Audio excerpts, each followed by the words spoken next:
सुंदरबन के लोग तलवार की धार पर जी रहे हैं। उनका भविष्य डगमग है। धरती का सबसे विशाल मैंग्रोव डेल्टा 45 लाख लोगों का घर है। मधुसूदन बरकंदाज भी उनमें से एक हैं। 2 एकड़ में लगी धान की फसल ही उनकी कमाई का अकेला साधन है। लेकिन उफनती लहरें, धंसती जमीन और लगातार बर्बादी लाते चक्रवात नदी के तट ही नहीं, मधुसूदन जैसे किसानों की रोजी रोटी भी निगल रही है। 2009 के आइला साइक्लोन में हमें बहुत ज्यादा नुकसान हुआ। कई परिवारों को 2 से 3 लाख रुपए का नुकसान हुआ। मछलियां सड़ गईं, मरे हुए मवेशियों, परिंदों और कुत्तों की दुर्गंध फैल गई। हर कोई डायरिया की चपेट में आ गया। नदी के पास बना मिट्टी का तटबंध ढह गया और कई लोग मारे गए। हम सारे परिवार को लेकर काम करने चेन्नई या केरल चले गए। 10 साल बाद लौटकर अपना घर फिर से बनाया है। सब कुछ बह गया था, कुछ नहीं बचा था। इन परिवारों को बचाना आसान नहीं था। इलाके में तटबंध बार बार बनाने पड़ते हैं। कंक्रीट के तटबंध महंगे पड़ते हैं और ज्यादा असरदार भी नहीं होते। अब इकोलॉजिस्ट पारंपरिक ज्ञान की ओर लौटे हैं। प्राचीन कुआं तकनीक को अपनाते हुए वे गाद को रोकने के लिए टेराकोटा के छल्लों का इस्तेमाल कर रहे हैं। यहाँ ढांचा बनाने का क्या कारण है? हमने यहाँ एक ढांचा ये देखने के लिए बनाया है कि कटाव की दर को ये रोक पाएगा, उसको कम कर पाएगा या नहीं। यहाँ हमने क्या किया है कि हमने बांस और सेल के मॉड्यूल बनाए हैं। कंक्रीट और तटबंधों के मुकाबले ये सस्ता है। पीछे के जंगल की जमीन के लिए ये एक तरह का कुदरती बैरियर है।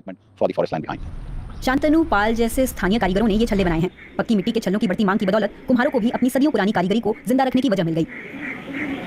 3 प्रकार माटी एकाते दिखे হয়। हम 3 चीजें मिलाते हैं, रेत, गाद और मिट्टी। उन्हें सही ढंग से मिलाना होता है, वरना सब बेकार हो जाएगा। मैंग्रोव प्रोजेक्ट के लिए मैं टेराकोटा को देर तक आग में रखता हूँ, वरना लहरों से वो टूट सकता है। मुझे गर्व है कि इतने अहम मकसद के लिए ये चीज काम आ रही है। अगर मैंग्रोव बचा लिए गए तो हमारी प्रकृति भी बच जाएगी। मैंग्रोव बांचले प्रकृतिर अनेक किछु बांचबे।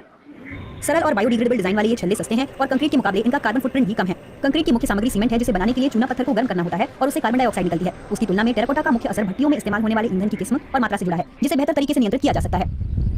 ये करीब 6 महीने पहले लगाया गया और जिस तरह से इसने खुद को थाम के रखा हुआ है और जिस तरह से गाद जमा हो रही है, तो मुझे दिख रहा है कि दूसरे जीव भी इसे अपनी बसाहट बना रहे हैं। छेदों से भरा हुआ ये ढांचा टिका रहेगा और चक्रवात के समय पानी का स्तर बढ़ने पर डूब भी जाए तो इसे कोई खतरा नहीं है। टेराकोटा के छल्ले कोई करामात नहीं, ऐसा रिसर्चर तुहिन घोष मानते हैं। फिर भी वे कारगर हो रहे हैं, खासकर उन जगहों पर जहां नदियां काफी गाद लाती हैं और स्थानीय स्थितियां अनुकूल होती हैं। लेकिन घोष आगाह करते हैं कि तेजी से डूबते डेल्टा में जलवायु आधारित सभी समस्याओं के समाधान एक जैसे नहीं हो सकते। इलाके को नजर में रखते हुए सटीक डेटा ही समाधानों का आधार होगा। अगर आप इस क्षेत्र में समुद्री जल स्तर के उभार की दर देखें तो वो 2 से 12 मिलीमीटर बढ़ी है। 2 मिलीमीटर बढ़ोतरी के लिए आपका नीतिगत निर्णय 12 मिलीमीटर की बढ़ोतरी वाली नीति से अलग होगा। तो आपको इस विषय के जानकार लोगों के साथ मिलकर काम करना होगा और फिर नीतिगत फैसले करने होंगे। लेकिन डेल्टा के पास रहने वाले लाखों लोगों के लिए जमीन का हर टुकड़ा बचाने का मतलब उनकी जिंदगी को थोड़ा और आसान बनाना है। नदी का कटाव ही हमारी प्रमुख समस्या है। अगर ये कटाव रुक जाए तो हमें ऐसी समस्या नहीं देखनी पड़ेगी। हमें यहाँ अच्छा लगता है, हमें अपनी मातृभूमि में रहना अच्छा लगता है। इस नाजुक डेल्टा का भविष्य सुरक्षित रखने के लिए स्थानीय जुगाड़ काफी नहीं, यहाँ विज्ञान आधारित ठोस नीतियाँ तुरंत लागू होनी चाहिए।